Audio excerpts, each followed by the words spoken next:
When a Brazilian hairdresser named Larissa Nery received strange messages from strangers halfway across the world, she brushed them off as a misunderstanding, perhaps even a prank. But within hours, her photograph was being shown on Indian television screens, splashed across newspapers, and discussed in parliament. Her face had somehow become the centerpiece of an Indian political controversy over alleged election fraud. What began as a surreal moment of confusion for Nery quickly turned into a global story that exposed the unpredictable intersection between open source images, AI manipulation, and political warfare in the digital age. Nery, who lives in Belo Horizonte, the capital of Brazil's southeastern Minas Gerais state, was working as usual at her salon when her phone began to buzz incessantly. People from India, many of them journalists, were tagging her on Instagram and messaging her non-stop. At first, she assumed it was a case of mistaken identity. Perhaps someone had used her picture for a meme.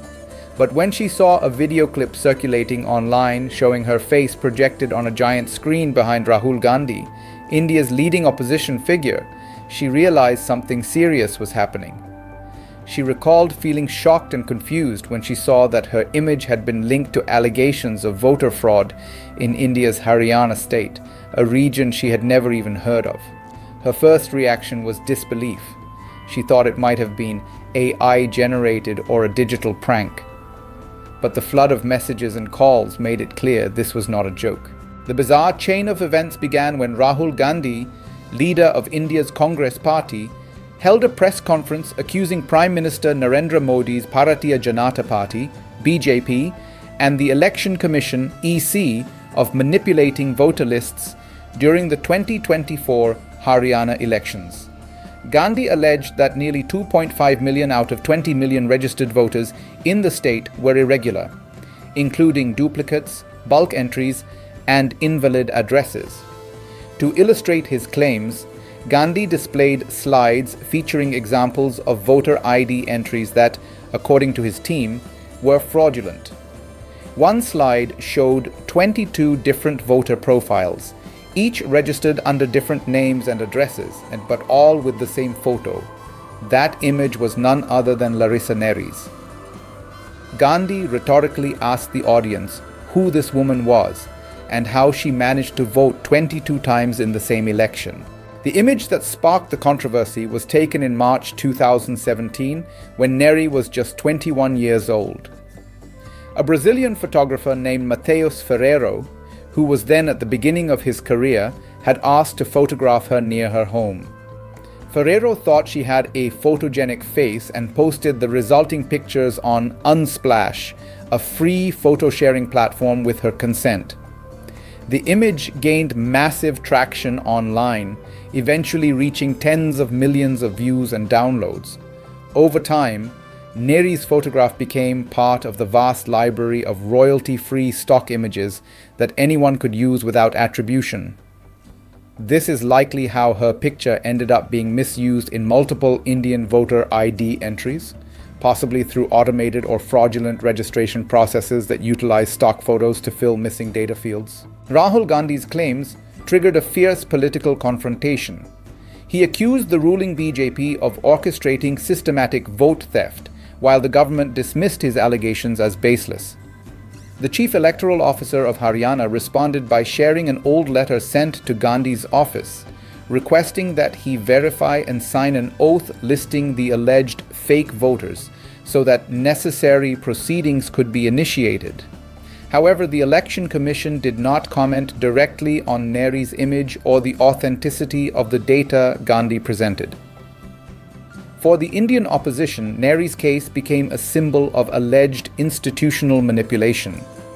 For the ruling party, it was portrayed as evidence of the opposition's reckless misinformation campaign.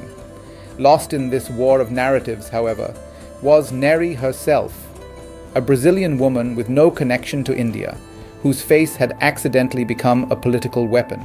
As the story went viral across Indian media, Nery's personal and professional life were thrown into chaos. Journalists found the name of her workplace and began calling her salon overwhelming her business. She had to remove her employer's name from her social media accounts to stop the disturbance. Her boss, alarmed by the sudden attention, advised her to stay home for a few days. Nery admitted she was scared. She had never faced such intense scrutiny and did not know whether speaking publicly could endanger her or anyone in India. To her, the entire situation felt surreal, a global event that had somehow landed on her doorstep. "I do not know who is right or wrong," she told reporters, emphasizing that she had no stake in the politics of a country she had never even visited. The incident also caught Matias Ferreiro, the photographer, completely off guard. Until recently, his only association with India had been through a Brazilian TV show called Caminho das Indias, a soap opera inspired by Indian culture. When Indian social media users began reaching out to him, asking for information about the woman in the photo, he initially thought it was a scam and blocked the accounts. After Gandhi's press conference, however, Ferreiro's online life turned upside down. His inbox flooded with messages from Indian users, and his photos began appearing on Indian news sites without permission. Feeling overwhelmed, he deactivated his Instagram and later deleted the original images from Unsplash. He said he felt invaded and frightened by how easily his work had been taken out of context and used in a political dispute thousands of miles away. Nery and Ferreiro's ordeal highlights the complex consequences of open access image platforms in an era of political polarization and misinformation. Websites like Unsplash and Pexels host millions of free photos that can be downloaded and repurposed for almost anything, from advertisements to identification documents. While the system enables creativity, it also creates vulnerabilities when images are used for fake identities, deepfakes, or fraudulent records. Experts in digital ethics point out that once an image enters the open domain, its origin can easily be lost. In the case of India's voter lists, where local data entry and identification systems often rely on manual or semi-automated verification, it's possible that such stock photos were inadvertently or intentionally used by local administrators or political agents to inflate numbers. Beyond its personal toll on Nery and Ferreiro, the incident speaks to a broader issue: the fragility of democratic systems in the digital era. With the rise of AI-generated content and freely available data, electoral integrity now faces challenges not only from political manipulation, but also from misinformation and technical loopholes.